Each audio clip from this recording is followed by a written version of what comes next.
Good morning. I'm here to greet the vinyl community and the true crime story community. Today is April 7th, 2025. I'd show a record for the VC community since they've just about disowned me here. This is Mercy Mania. I left my email in the description below. Send me an email if you're interested in that record. I'm going to sit here and read out a chapter from Nic's book. It's called Fixed Games and Interests. It's kind of a long chapter, so bear with me. I'll try to get through it.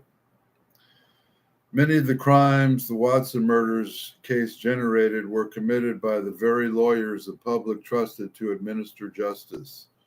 The attorneys who successfully denied Gino Massaro in the home invasion case was the mobbed-up Paul Caruso. 1 year later, Massaro's lawyer, Caruso, served as an attorney not only for Tommy Harrigan, who delivered the MDA to Wojciech Wachowski that Linda and Watson tried to rob, but for Susan Atkins, who aided and abetted Watson in the robbery at the time of the MDA. When Atkins' court-appointed attorney, Gerald Condon, was replaced by Caruso under extremely suspicious circumstances, Susan was delivered into the hands of the man whose ties to the underworld and the crooked side of the law defined her career in corruption. Paul Caruso was a long history going back years of providing legal cover for Manson mobster mentor Frankie Carbo. In 1967, to name just one especially relevant instance, Caruso was the defense attorney for Carbo's connected gangster Maurice Fat Murray Friedman, an ally of Jay Sebring's murderous underworld connections, the hitman Handsome Johnny Roselli and General Charles Babe Barron, both, as we will see, on the fringes of mob efforts to kill John F. Kennedy, mentoring Friedman, connected to the same branch of the Detroit mob that mentored Jay Sebring in his youth, was charged with running a fixed gambling enterprise on the locked, guarded, members-only third-floor gambling room of the Friars Club in Beverly Hills. An old Hollywood institution so rotten it might have sprung from the imagination of James Elroy, the Flyers Club was known as a vice den under Carbo's invisible controlling from its beginning. Chicago mob lawyer supreme Sidney Korshak's boy, Ronald Reagan, was one of the founders of the LA branch of the Flyers Club in 1947, a spinoff of an earlier East Coast branch equally lousy with gangsters Jay Sebring's clients, Frank Sinatra, Dean Martin, and Sammy Davis Jr., were all members of the bad standing of the Beverly Hills Gambling Club. Handsome Johnny Roselli, Fat Murray Friedman, and a crook courtier composed of major players in the Los Angeles hotel business and Los Angeles show business milked $400,000 out of the wealthy celebs, throwing away their money on rigged high-stake gin rummy games. Caruso's client Friedman installed an ingenious scam involving overhead peak holes and electric signal methods used for years in fleecing the victims of earlier fixed games. Caruso defended Friedman but lost the case when his client was convicted. The Caruso-Carbo connection links District Attorney Evel Younger, who took steps to protect Maurice Friedman from prosecution. 2 years later, Younger was Vincent Bugliosi's boss in charging of supervising the Tate LaBianca trial. Just as he also made sure Sirhan trial went his way. In 1970, when Paul Caruso and Richard Caballero were misrepresenting Susan Atkins on behalf of Bugliosi, they just so happened to be members of the EJY Club, a partisan political organization whose goals was the election of Evel Younger as California's Attorney General. Well, she didn't make the connection all these sleazebags had to the Tex Watson murders cover-up. Journalist Janie Kassendorf was one of the first to go public in outing Caruso and Younger's history of protecting organized crime against players from justice. Her 1978 Newswest article, The Case Against Evel Younger, can only make one wonder what was hidden interest Younger, Caruso, and Caballero served. A final word in the Friars Club card game scandal. Charlie Manson repeatedly boasted of his expertise in illegal gambling operations, including fixed card games, some of which he participated in with Dennis Wilson. He contemplated the robbery of private casinos he was familiar with in the Los Angeles and Nevada. Lebo LaBianca, addicted to games of chance, came from the same milieu of fixed mob card games.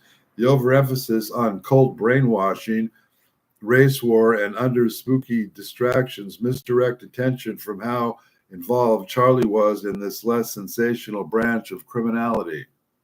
The return to Caruso's client, Gino Massaro. Some readers of the Watson crimes contend that the dealer's text mentioned in his memoir, Will You Die For Me, as his weed connection, identified only as a mafia figure who runs a vending machine racket, was Massaro. At the time, according to the FBI report, Massaro did indeed work at Discomat, a mob-linked vending machine business, along with barbershops, import-export, reality firms, and construction companies. Vending machine distributors were common fronts for old-school organized crime syndicates. Nor does Caruso provide the only significant attorney association connected to the Cielo Drive killer in the May 1968 home invasion Massaro commandeered. Shortly after moving to California from Texas, before Dennis Wilson introduced him to one of Charles Miles Manson's Cal State dropout and wig salesman, Charles Denton Watson, had released and to engage the services of Los Angeles attorney team Perry Walshin and David DeLoach. If we are to believe Watson always a risky proposition, the initial reason for his requiring counsel from Esquires Walshin and DeLoach was a minor car accident in Laurel Canyon which injured his knee. This already smells like a cover-up of some sort of shady lawyer scam. This injury allowed Watson to avoid being drafted to kill people in faraway Vietnam, freeing him to kill locally instead. When this auto mishap occurred, Watson, not yet acquainted with Manson and his commune, was still living a fairly conventional straight life, conducting his dope dealing with the comfortable apartment on the narcotics world netherworld of Wonderland Avenue. For the reasons unknown from then until 1969, Watson sought legal services from Walshin and DeLoach at least 30 times in a fairly brief period. Not only does this raise questions of why Watson required attorneys that often, but his relationship with Walshin and DeLoach illustrated how different he was from his later hippie colleagues in the Manson commune. None of the Slippies, despite being in nearly constant conflict with law enforcement, mishandled by the man on a nearly weekly basis, retained anything so square an establishment as a lawyer. In fact, Manson consistently advised his young charges not only to ready on attorneys to solve their many legal challenges, not to rely on them. And when Watson was tried separately from his former brothers and sisters from the commune, he stood out for diligently following his lawyer's advice like a good boy. After Manson, Krenwinkel, Van Houten, and Atkins made a rebellious farce to their trial, flaunting their incompetent attorney's counsel, Tex dropped his hippie look, projecting a straight persona, and did his level best to present himself as an ordinary, if slack-jawed citizen who fell under a madman's spell. Telling the only other one of the accused who has obeyed her lawyer's instructions to project an image of social conventionality to the jury was Linda Kasabian. When Watson faced considerably more serious legal trouble than a fender bender after being arrested for 7 murders in December of 1969, Watson and DeLoach turned up unbidden in Texas, where Watson was comfortably jailed.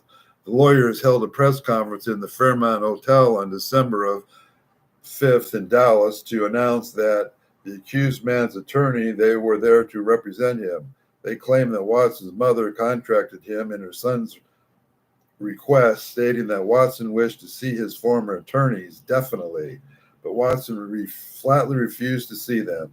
For their troubles, the local judge had Walshin and De La Roche arrested for making a circus of the Watson murders. He sentenced them to 72 hours in jail, fined them $100, and promised to waive this jail sentence if you take the next plane back to California and shut your mouths. Walshin and DeLoach held their odd press conference at the same exact day Susan Atkins was pressured by her own attorney representatives, Paul Caruso and Richard Caballero, to provide her false testimony about the murders to the Los Angeles grand jury. So the timing of the parallel attorney's action is interesting. Keep in mind that there a point Watson had made no public statement on the crimes. Atkins' widely publicized lies to the grand jury cued Watson to know that he could try to diminish his instigated guilt by playing the same brainwashed follower of a cult leader card little Susie was playing. Considering what we have since learned of the felonious double lies of Walshin and DeLoach, it's only natural to wonder if their urgent visit to their client was to assure that Watson didn't squeal about his criminal associations. Did they hope to take control of their client's narrative, just as Caruso and Caballero were planned by the prosecution to steer Sadie's? As this as yet unexplained Walsh and DeLoach episode becomes more curious still when we consider that the future revealed about the less than legal extracurricular activities of the men who claimed Watson as their client. In 1971, the year Watson was sentenced to die in the gas chamber, DeLoach and Walshin were arrested in Los Angeles for the crimes of pandering and pimping from 3 massage parlors they operated as a front for the prostitution services they offered.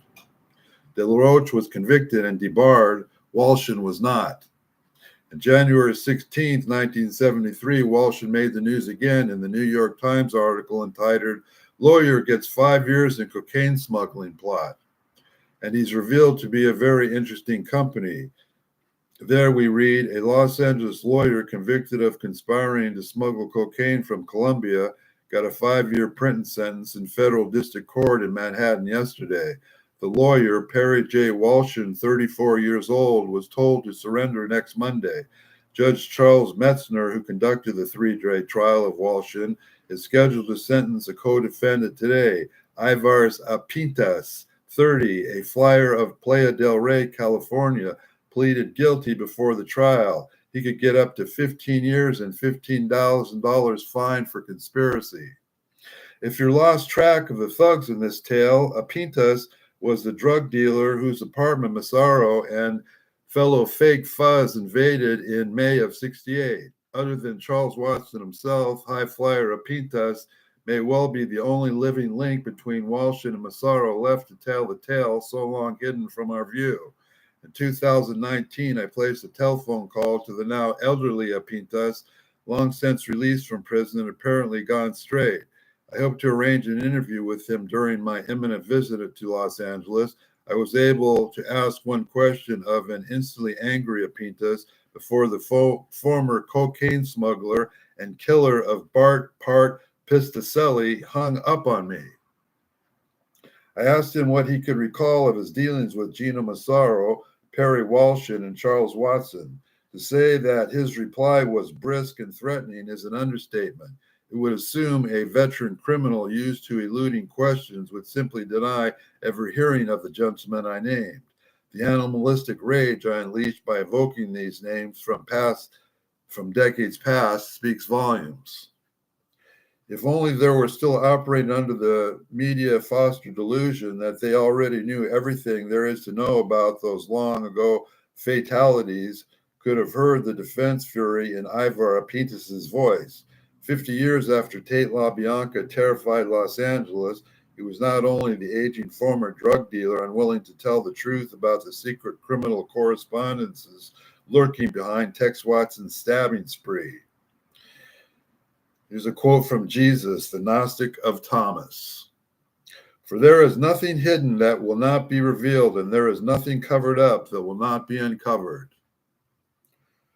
In 1971, the Manson, convicted of 9 counts of murder in the first degree, became inmate number B33920, consigned to the care of the monstrous bureaucracy that calls itself the California Department of Corrections.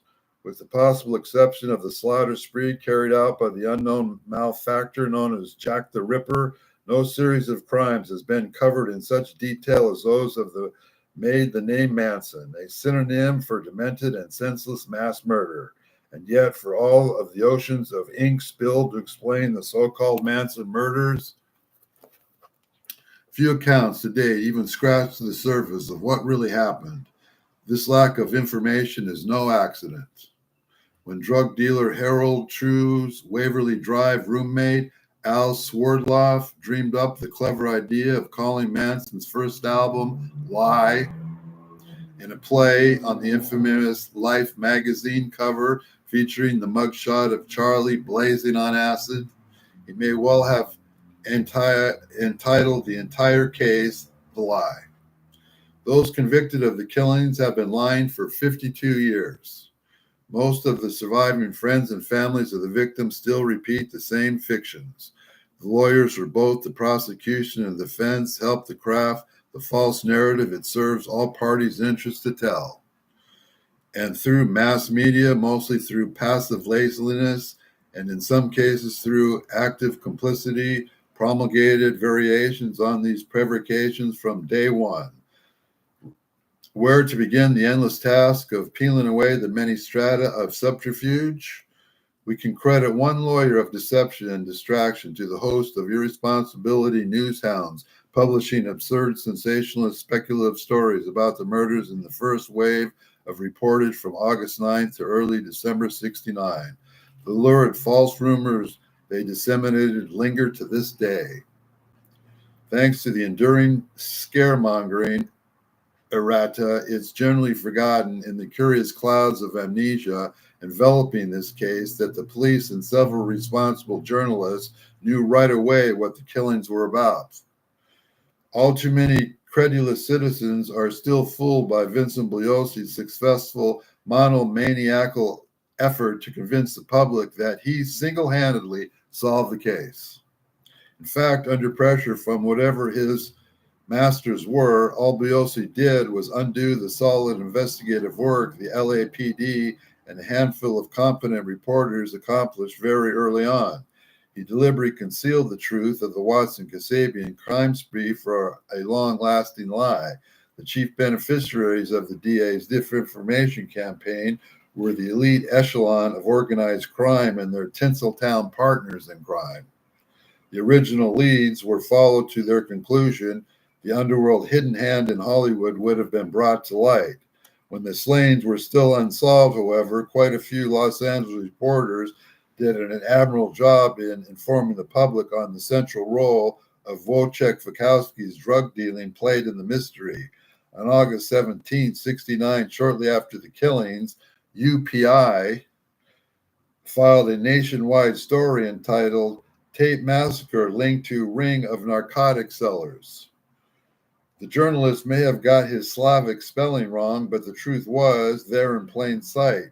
Polish playboy Wojciech Fikowski, 37, one of the victims, was the principal target and was executed before his deep involvement with narcotics distributors. The sources as filed as an informant, a Polish immigrant,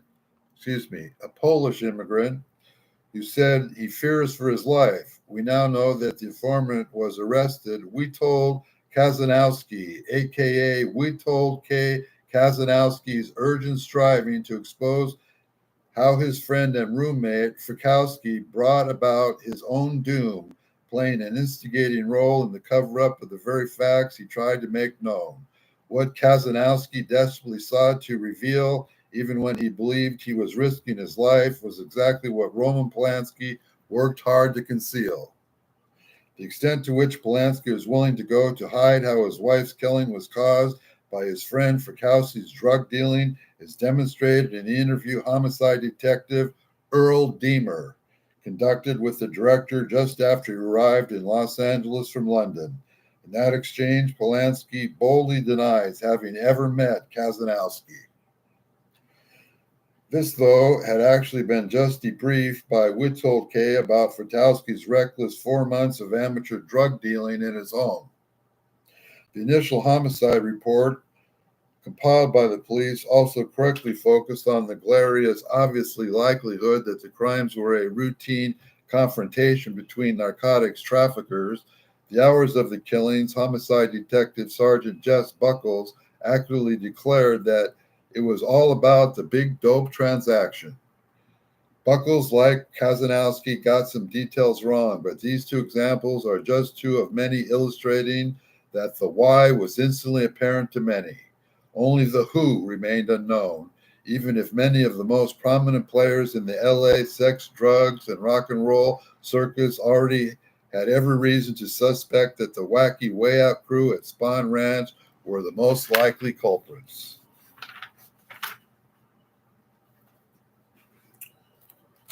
Bizarre but false urban legends about our voodoo rites, Sharon Tate's baby cut from the womb. No, it wasn't. The black hood covering Sebring's head, really a hand cloth, spread by the yellow press, filled the masses with fear, and not a little entertaining titillation. But beyond John Q. Public's unknowing ranks, who is aware of the hardly discreet criminal activities engaged in by the two of the victims at the Benedict Canyon bloodbath, were troubled by more mundane apprehensions. Namely, was some kind of dope dealer war being fought in Los Angeles? Think about it from the perspective of your neighborhood, well-connected Hollywood drug dealer, law-abiding John and Jane Q. citizen, only knew of the Tate's murders, but at the same time, the Cielo Drive killings, wholesale and retailers in the same dangerous underworld field of enterprise of Old Pro, Sebring, and newcomer Frykowski were already aware of the worrying trend in the trade. The signs looked ominous that summer. On the first day of July, the grapevine quivered with the news that crooked jazz trumpeter Bernard Crow, a.k.a. Lhasa Papa, a.k.a. Big Crow, had barely survived being shot by an ex-con and aspiring folk singer well known to the Laurel Canyon scene and to the interlinked Beach Boys and to the Mama Papa's entourage as Crazy Charlie. An on-again, off-again associate of Crazy Charlie's, a lanky Texan drug dealer who, confusedly known as Charlie, was said to have been involved with the incident. Nobody went to the corpse, of course, but the much-discussed shooting set pinging the first pangs of paranoia soon to beset the scene. At the end of July, a lesser light on the dope world, the rotting corpse of the locally liked music teacher, chemist, and low-level weed and mescaline dealer Gary Hinman, an acquaintance of Dennis Wilson's, was found stabbed to death in his tank, Topanga Canyon Cottage. I don't think that's where he died, but that's whatever. Hinman met his end in the eve of a planned flight to Japan. I was supposed to be on that flight with him. He intended to attend a meeting at the cult-like Nichiren Shoshin organization, Soka Gakkai. I took the Soka Gakkai test to go to Japan, but then they wouldn't let me. Spooked conjure among his many weed and mescaline clients in hippie haven Topanga, supposedly his grisly demise must have also been the result of a drug quarrel. Hinman's partners in mescaline manufacture wisely made themselves scarce. Again, several mundane friends of Hinman and Wilson knew very well that the dead man had been close to the same musicians who shot Crow and an eccentric ex-con some called the Wizard. Again, no nervous music honchos hip to this link thought it their civic duty to tell the hated man about this possible clue. Some die-hard helter-skelterites still dodgily revere the findings of the court as gospel, still doubt the drug motive of the Hinman slain. In part, this is because it wasn't until 1980 that Hinman's killer, Bobby Beausoleil, admitted his sole guilt, confessing that he was not in part ordered to kill by Manson, but the fatal stabbing was sparked by a personal dispute over drug money concerning a bad batch of mescaline Hinman manufactured. The Belosians sometimes maintained that bummer Bobby Beausoleil made up this explanation to spare to smear his victim. However, these naysayers ignore the fact that Charlie had already bluntly stated that the true cause of the crime, police officer Sergeant Paul Whiteley, a decade before. In testimony related to the court in 1971 Hinman murder trial, Charlie asked a rhetorical question. What's all the fuss about? Hinman, was dealing dirty dope. One of the passages in Edmonds' 1986 book, Manson, in his own words, The Actual Rings, true quotes Charlie stating that Bobby and he were given an ultimatum from the three straight Slaytons who arrived at the ranch demanding their money back. He says he called Hinman to inform him that the MC was dissatisfied with the mescaline. Gary said he didn't see how the stuff could have been bad. He hadn't had any complaints from anyone else. See how they all know each other? Did they talk about that in court? Bring this stuff back and he would take a look at it. When I told him there wasn't anything to bring back, he said, hell, Charlie, I can't buy that. It's not good business. He was right. I wouldn't have gone for it myself, but Bobby and I were in the cross and neither of us had $2,000 we wanted to hand over to the bikers. How to reconcile this fairly cordial conversation with Charlie's reckless decision to slay Gary's face with a sword shortly thereafter? This equally rash shooting of Bernard Crowe, his beating of Spawn Ranch stuntman Randy Starr in early June, and the increasingly violent vitriol he took out on the girls in the commune, revealing an escalating series of emotional explosions that summer. In the search for logical explanations of the series of crimes, the human factor is often overlooked. I often observe Charlie as the mercy of uncontrollable bursts of temper, jumping without seeming rhyme or reason from calm and cheerful to red-hot furies in seconds, flares that just as quickly burnt out without any explanation. In those moments, it was easy for me to imagine how easily that same choleric wrath turned into situations like the Tex Rowe and Hinman slayings, drug disputes had from bad to catastrophic. The calculated master plans and plots authors ranging from Buosi to his nemesis, Tom O'Neill, erroneously projected in these chaotic flashes of mayhem underestimate how much damage Manson's mood swings combined with Watson's speed-fueled social pathology could do without any plan at all. Beausoleil had taken full responsibility for the murders of his friend Hinman for decades. Ignoring this, most mainstream accounts of the crime continued to falsely describe it as the first of the helter-skelter killings ordered by Manson. If July's Crowe and Hinman crimes caused ripples of unrest only in the dope and music circles directly involved, the weekend of multiple slayings in early August elevated the panic to a much higher bad trip alert level. Hundreds of coke fiends, reefer maniacs, and acid heads in the incestuous entertainment industry clique, cleanly aware of Jay Sebring's role as Hollywood's hawkers, of high woke up in the front page news of the notorious, reckless Candyman's not entirely surprisingly murder. Many of those who knew were the most famous rock musicians, actors, and entertainers of the time. They generally disliked Wojciech Wachowski, a novice to the drug game, was also known to have been tangling with and angering potentially dangerous customers in the weeks prior to the death. The weird scene playing out in the Roman Polanski home while its masters and mistress were off in swinging London and Rome were the talk of the town months before things turned deadly. The waves of fear, to cite a Mansonism, that the Crowe and Hinman incident set rolling, now escalated into a tsunami of terror. Once a famous face was among those slashed. It is clearly open season on drug dealers. Just as the word on the groovy grapevine had it that the violence Crowe and Hinman suffered was connected to the Spawn Ranch commune, many of the best-known names in the movie and music racket knew very well that the temperamental Crazy Charlie, otherwise known as the Wizard, and his harem were frequent guests at the secluded Benedict Canyon home branded the Murder House. Only 1 year earlier, from spring to winter of '68, several entertainers scored dope there at Cielo Drive, from Crazy Charlie's rather less conspicuous associate, that polite Texan drug dealer also known as Charlie. And many of those clients knew that a currently cash-strapped Terry Melcher was getting a cut from letting Tex use his premises as a drug den. Through several of the interlinked Polanski and Melcher entourage were quizzed by homicide detectives, not one of these worthies of possession of that information shared this tip with law enforcement that we know of. Why?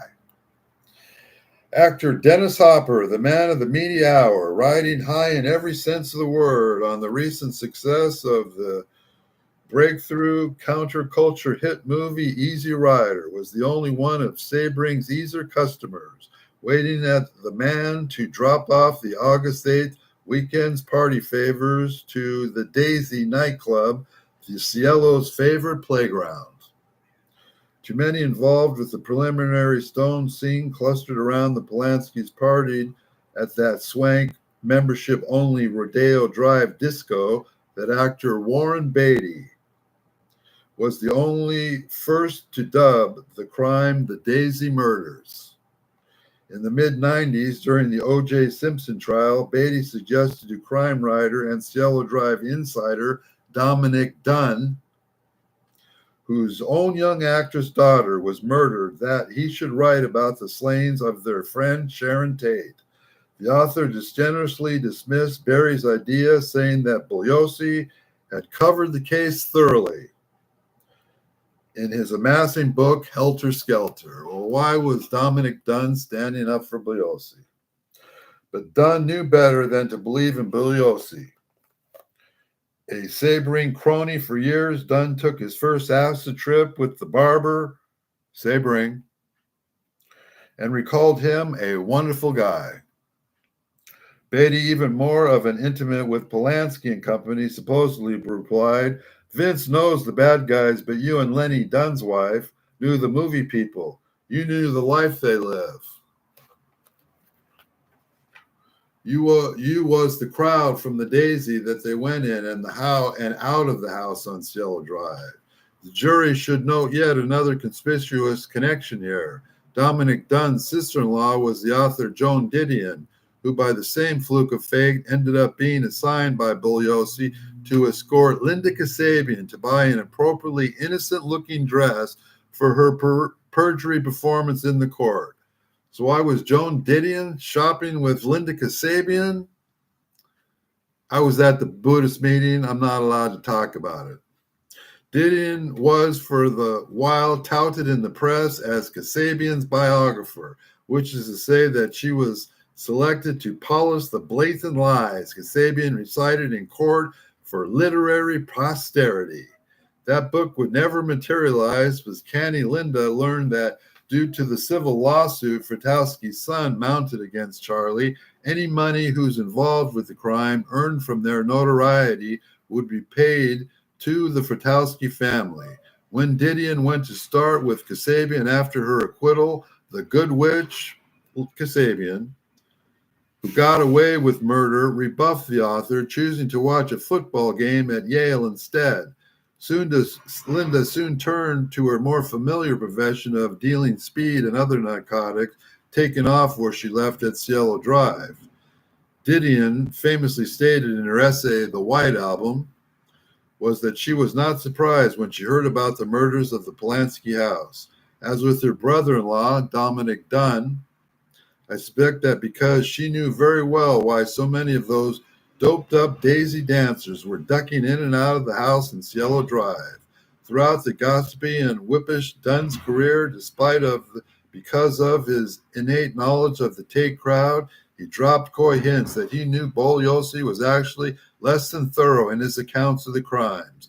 For instance, his 20-year-old Vanity Fair piece, Dunn blatantly declared, Fratowski was also involved in drugs. To this day, there are those in the community who firmly believe that the murders were the result of a drug deal gone bad between Wojtek Fratowski and Charles Manson. As with Sebring's successor Jim Markham, Dunn confused the inner famous scapegoat Charles Manson with the forgotten culprit Charles Watson. In his casual mention of Hollywood's worst-kept open secret, you'll note that Dunn doesn't actually express any doubt that this firm belief about the real crime's motives held by some in the community is true. I believe that he knew very well that the drug deal had gone bad was precisely what happens.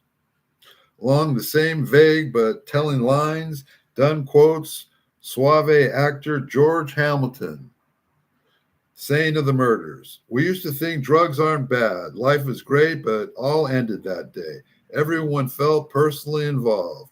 If the crimes we're told were committed by strangers upon strangers in order to spark a race war or free another from criminal, why would they cause Hamilton to think about drugs of all things?" George Hamilton learned the news of the Cielo massacre at the Palm Springs gathering in the company of Sebring's close friend and fellow drug and sadomasochistic enthusiast, Peter Lawford. That's JFK's brother-in-law, in case you don't know. Very few as well as placed as Lawford to tell Hamilton the likeliest reason for Sebring's death. Hamilton, echoing the sentiments of many in the Hollywood clique, also observed that Roman brought a dark energy to the house. This is Peter Lawford talking about Roman Polanski. Echoing the sentiments of many of the Hollywood clique, also observed that Roman brought a dark energy to the house. Is dark energy a polite and easier to pronounce euphemism for Wojciech Frykowski? It's a good question. The next chapter is called Straight Shooter, which is the name of a song written by Gabby, Abigail Folger, for her best friend, Mama Cass Elliott. And we're going to end the stream now. Who was Wojciech? Why was Wojciech Frykowski whipping Pick Dawson in Mama Cass's garden? We know that Pick Dawson was Mama Cass's fiance. Why would Frykowski whip Mama Cass's fiance when her best friend was his girlfriend? We're never going to know the truth, but we certainly know that Bugliosi is a criminal.